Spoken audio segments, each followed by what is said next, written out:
number 10 in the league in rebounding. No-brainer, too. Lowry is a three-time All-Star. Should have been 22 points a game, 5 rebounds, 7 assists, 5 games of at least 30 points for the 28 and 12, 28 and 18 Toronto Raptors. Paul George of the Indiana Pacers makes it for the 4th time. They're 22 and 22, and he's averaging 22, along with 6 rebounds, 3 assists. 23 points a game is number 17 in the league, also 4 rebounds, 6 assists. He's the first Charlotte All-Star since Gerald Wallace 23 a night with the Bobcats. That's a lot of points from that position. And the final reserve is Paul Millsap of the Atlanta Hawks, who are 27 and 19, 4th in the East. His 4th straight All-Star appearance in his 11th season, giving him 18 points, 8 rebounds, 4 assists, shooting 49%. So there are your Eastern Conference reserves. Thomas, Wall, Love, George. Well, if that really happens this time around, Kenny.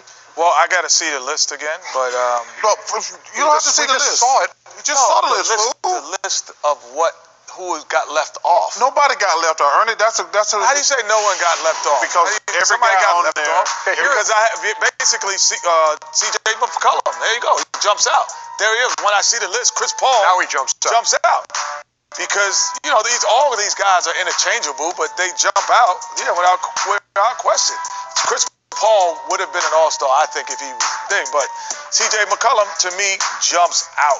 Damian Lillard jump out? Wait, first of all, Kenny, you didn't even pick McCollum. You picked Mike Conley. No, but I had C.J. McCollum. But I had your list right there. I know Chris Paul wasn't going to be able to play. And then you replaced him with Aldridge. I'm just saying. He didn't make it either. Jumps out. C.J. McCollum jumps out. Hey, listen, I got. This is the first time I have no problem with the reserves. I thought that the coaches did a fantastic job. Why is it fantastic? Because they picked there's nobody. No. 2 of my guys didn't make it. Okay. But those guys to me were stretches. I had McCollum and Bledsoe. But the coach. So why were you arguing when I just said McCollum? Because you didn't even have McCollum. But you had him, and you're like he doesn't stand out to you. I said it was a stretch. You did not have him. McCollum is averaging over 25 points a game. Who is? I picked him. Why didn't you pick him?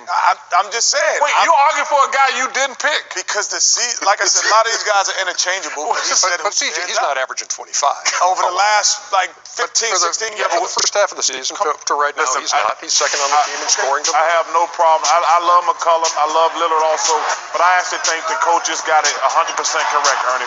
They're all interchangeable. You know what? The coaches did get it correct, but C.J. McCollum and Damian Lillard, they're in a weird position because they're always going to have to come behind Westbrook, Clay, and Steph. And they take votes from each other, Sean. Yeah, they probably take votes from each other. I know, but they're in that position unless they're having a remarkable breakout year. They're probably going to get. But now you got to choose one or the other.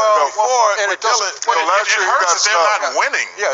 What's killing them is they're not winning. They're 20 and 27. Yeah, that's what hurts. Wow, I thought they were 20 and 26. No, but you had that one time, Kenny. You told. But Hayward, guards in the West, Stockton. Yeah. Probably the most surprising team in the Western Conference. I think. Even more surprising than Houston. Houston made the playoff last year, Ernie. Utah's the number 4 seed. We thought they would make the playoffs. I don't think we thought they would be this high. They're doing a fantastic job. George Hill has had a terrific year. So has Rudy Gobert. Goober's had a terrific year, but I don't think anybody thought they would be number 4. Congrats to my guy, Gordon Hayward. Well deserved. Trey Mamba. Trey Lyles. I know, but Mamba, AKA Ed Sheeran, is also Mamba. I like Trey Lyles, but he's not a Mamba. He's like that little green garter snake. He's not playing well enough to be called Mamba. You will see him at the Rising Stars. I like Trey Lyles. I actually thought he's a garden snake. He's a garden snake right now. I thought he was going to non-venomous snake. You know what, Shaq? When me and Ken have been doing March Madness, there's 2 guys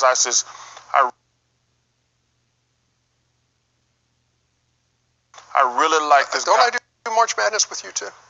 It's half the time. Yeah, half the time. But there's 2 guys I thought by now. There's 2 guys right now. It's like that guy's gonna be a star, and I'm not down on him yet. But I'm surprised they haven't played Trey Lyles, and I think his name is James Young from Kentucky.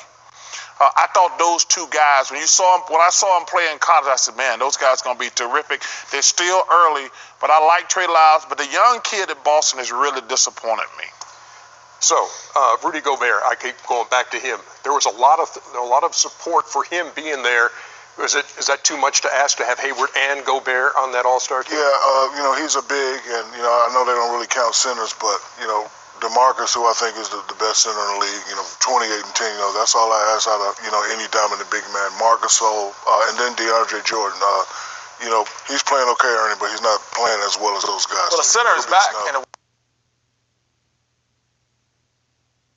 the Western Conference. Yes.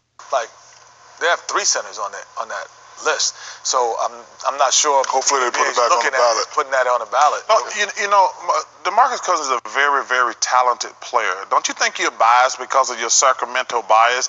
Because you look at guys like Marc Gasol. I look at numbers, Chuck. Numbers don't lie. Well, actually, sometimes they allow a lot in the NBA. No, they don't. Because when you play on bad teams, you're just the best player on a bad team, and you get the ball more.